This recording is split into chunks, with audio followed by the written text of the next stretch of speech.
कार्तिक मास महात्म अध्याय 11। नारद जी ने कहा, एक समय जलंधर पत्नी सहित असुरों से सम्मानित हो सभा में बैठा था तो परम कीर्तिवान श्री शुक्राचार्य जी वहां पहुंचे, जिनके तेज से सब दिशाएं प्रकाशित हो गई।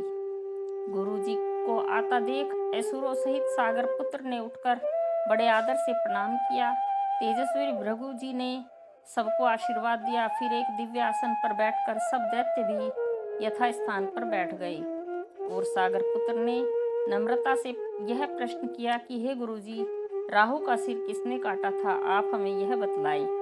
इस पर श्री शुक्राचार्य जी ने विरोचन पुत्र हिरण्यकशिपु और उसके धर्मात्मा पौत्र का परिचय देकर देवताओं और असुरों द्वारा समुद्र मंथन को संक्षेप में सब कथा कहकर यह बतलाया कि जब समुद्र से अमृत निकला तो उसे देव रूप से राहु पीने चला।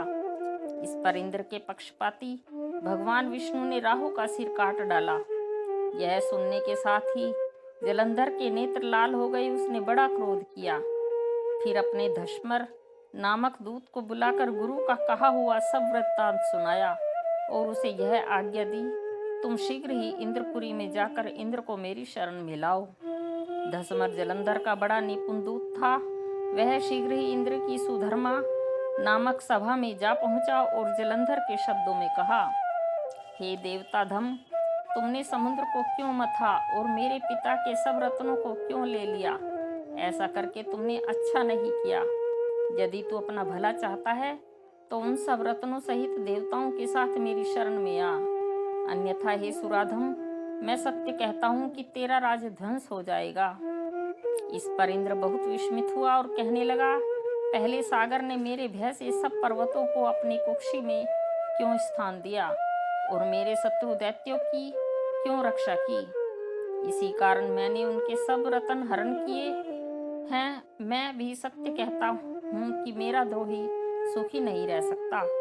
इंद्र की बात सुनकर वह दूत शीघ्र ही जलंधर के पास आया और सब बातें उसे कह सुनाई, जिन्हें सुनते ही वह दैत्य क्रोध के मार अपने होठ काटने लगा और देवताओं को जीतने के लिए उसने उद्योग आरंभ किया।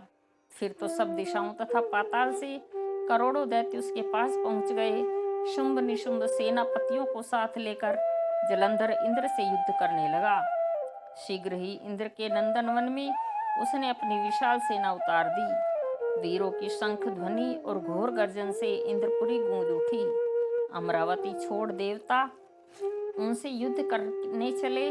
भयानक मार काट हुई। दोनों पक्षों के आचार्य अपने अपने मृतकों को जिलाने लगे। असुरों के आचार्य गुरु शुक्र अपनी मृत संजीवनी विद्या से और देव गुरु बृहस्पति द्रोणागिरी से औषधि लाकर मुर्दों को जिलाते रहे। इस पर जलंधर ने अपने गुरु शुक्राचार्य जी से क्रुद्ध होकर कहा, मेरे हाथ से मरे हुए देवता जी कैसे जाते हैं? जिन्हें जिलाने वाली विद्या तो सब आपके पास ही है, फिर यह क्या बात है?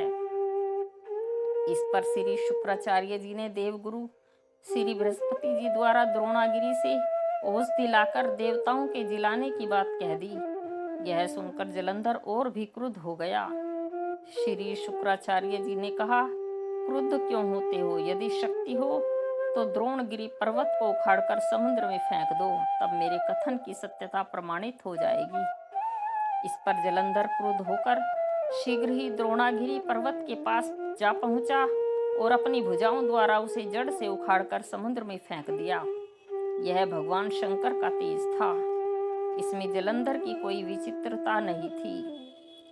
पश्चात यह सागर पुत्र युद्ध भूमि में आकर बड़े वेग से देवताओं का संहार करने लगा।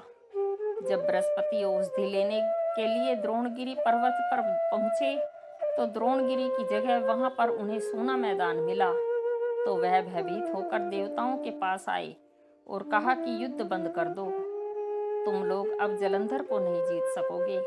पहले इंद्र ने जो भगवान शंकर का अपमान किया था, यह उसी का फल है। यह सुनकर देवता युद्ध की आशा त्याग अत्यंत व्याकुल हो इधर उधर भाग निकले। सिंधु सुत निर्भय होकर अमरावती में प्रविष्ट हो गया। इंद्र आदि देवताओं ने गुफाओं में शरण ली। बोलो कार्तिक मास महात्म की जय। विष्णु